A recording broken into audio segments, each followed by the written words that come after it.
আইয়ুল আমালি আফদল, কোন আমলটি অধিক উত্তম?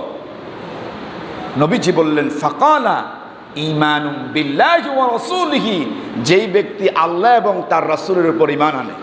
সুবহানাল্লাহ বলবেন না? যেই ব্যক্তি আল্লাহ এবং রাসূলের প্রতি কি আনে? ঈমান আনে। এটা হচ্ছে সবচাইতে উত্তম আমল, সবচাইতে উত্তম আমল।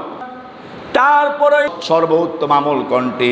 আল্লাহর রাসূল বলেন আল জিহাদু ফি সাবিলিল্লাহ। সুবহানাল্লাহ, আল জিহাদু ফি সাবিলিল্লাহ। নবীজি 2 নম্বর উত্তম আমলের কথা বললেন, আল্লাহর রাস্তায় জিহাদ করা, আল্লাহর রাস্তায় জিহাদ করা। সুবহানাল্লাহ বলবেন না? কি করা? জিহাদ করা।